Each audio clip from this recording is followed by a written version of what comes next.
Hello भैया, तो आज हम लोग करेंगे क्लास 10th चैप्टर 10 सर्कल का क्वेश्चन नंबर 6। तो ये चैप्टर 10 का क्वेश्चन नंबर 6 है क्लास 10th का। तो इसको हम लोग टैकल करने की कोशिश करेंगे। हमसे कहा के जा रहा है, ये थोड़ा घुमाऊ क्वेश्चन है, पहले हम लोग ये समझ ले रहे हैं कि कैसे घुमाऊ है। कि हमें यहाँ पे दिया गया the length of a tangent from a point A at distance 5 centimetre from the centre of the circle is 4 centimetre. Find the radius of the circle. अब हमसे क्या क्या रहा है वो हम लोग पहले वो समझते हैं। कि वो ये कह रहा है कि हमें टेंजेंट हमें दिए from from the circle is 4 centimetre. हमें टेंजेंट इतनी दी गई है, 4 सेंटीमीटर इतनी दी गई है। बी से लेकर ओ तक हमने क्या बना लिया, टेंजेंट बना ली। तो और हम हमसे कहा क्या गया है कि हमें एक ए से लेकर 5 सेंटीमीटर तक हमें एक डिस्टेंस दी गई है। ओ से लेकर ए तक क्या है, 5 सेंटीमीटर है। हमें फाइंड क्या करना है, इसकी रेडियस फाइंड करनी है सर्कल की, ये फाइंड करनी है। तो आप लोग जैसे कि यहाँ पे देख ही रहे होंगे, तो हम लोग यहाँ पे फॉर्मूला कौन सा अप्लाई करेंगे, आपको क्या लगता है? यहाँ पे हम लोग फॉर्मूला अप्लाई करेंगे पाइथागोरस का। तो चलिए शुरू करते हैं, स्टार्ट कर देते हैं इसको लगाना। तो let us consider circle centre at point O, यानी कि हमने यहाँ पे कंसीडर कर लिया पॉइंट ओ पे क्या हमारा सर्कल है। A B is tangent drawn on the circle from point A. तो हमें ए बी क्या दी गई, एक टेंजेंट हमने यहाँ पे ड्रॉ कर ली 4 सेंटीमीटर की। और हमें गिवन दैट, हमें गिवन क्या था, ओ ए, यानी कि ओ ए हमें कितना था, 5 सेंटीमीटर था।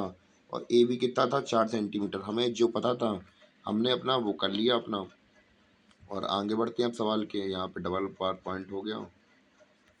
तो चलिए शुरू करते हैं। हमें जो ये गिवन था, तो हम लोग इसे सॉल्व कैसे करेंगे हम लोग वो देखेंगे। तो हमें पता है कि in triangle A B O, हम लोग पहले यहाँ पे आ रहे हैं, in triangle A O B. तो हमें ये ट्रायंगल दिख गया। तो इस ट्रायंगल हम लोग क्या करेंगे, in triangle A B O में, in triangle A B O में क्या करेंगे हम लोग, ओ बी और ए बी क्या है, परपेंडिकुलर हैं। ओ बी पहले मैं निकाल लूँ, ओ बी परपेंडिकुलर है ए बी के ऊपर। क्यों, हमें पता है कि टेंजेंट के ऊपर बनने वाली रेडियस हमेशा क्या होती है, परपेंडिकुलर होती है। ये हमें थ्योरम से पता है कि रेडियस क्या होती है, परपेंडिकुलर होती है टेंजेंट के। तो हमें ये पता था। तो हमने यहाँ पे हमें अब ये पता चल गया कि ये परपेंडिकुलर है, तो ये डिग्री कौन सी बन गई, 90 डिग्री का एंगल बन गया, यानी कि राइट एंगल ट्रायंगल बन गया हमारा। और जब ये राइट एंगल ट्रायंगल पूरा बन गया, तो फिर हम लोग यहाँ पे कोई दिक्कत नहीं करेंगे पाइथागोरस लगाने में। तो हमें जब यहाँ का एंगल ये वाला पता चल गया, ये पता है, ये पता है, और हमें पाइथागोरस का फॉर्मूला पता है कि क्या होता है, P square equal to B square plus P square. तो ये हमारा फॉर्मूला होता है, बस इसको अप्लाई कर देंगे और हमारा आंसर उछल कूद करते हुए आंसर आ जाएगा हमारा। तो चलिए शुरू करते हैं इसको लगाना। पहले मैं इसको बैक कर दूं।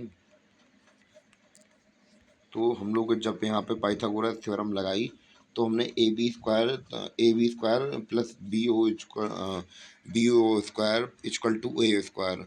तो हमें ए बी की वैल्यू पता थी और ओ ए की वैल्यू पता थी। तो अब हमें पता है कि हमने बस वैल्यू पुटअप कर दी। और ओ ए की वैल्यू 5 थी, तो 5 का स्क्वायर 25 हो गया, और 4 का स्क्वायर 14 हो गया। और हमें पता है कि ये प्लस का 16 इस साइड आके आएगा, तो माइनस का हो जाएगा। तो 25 में से 69 कितने बचेंगे, 9 बचेंगे। और फिर हम लोग क्या कर देंगे, स्क्वायरिंग बोथ साइड कर देंगे, यानी कि बी ओ इक्वल टू क्या है हमारा 9 है। स्क्वायरिंग अंडर रूट हम लोग बोथ तरफ चढ़ा देंगे। तो यहाँ से जो इसका स्क्वायर था, ये से ये कैंसिल हो गया, और यहाँ से ये रूट कैंसिल हो जाएगी, तो कितना निकल आएगा, बी ओ बराबर हमारा निकल के आ जाएगा 3। और हमारी रेडियस ऑफ द सर्कल कितनी निकल आई, 3 निकल आई। उम्मीद है कि आपको ये क्वेश्चन समझ में आया हो।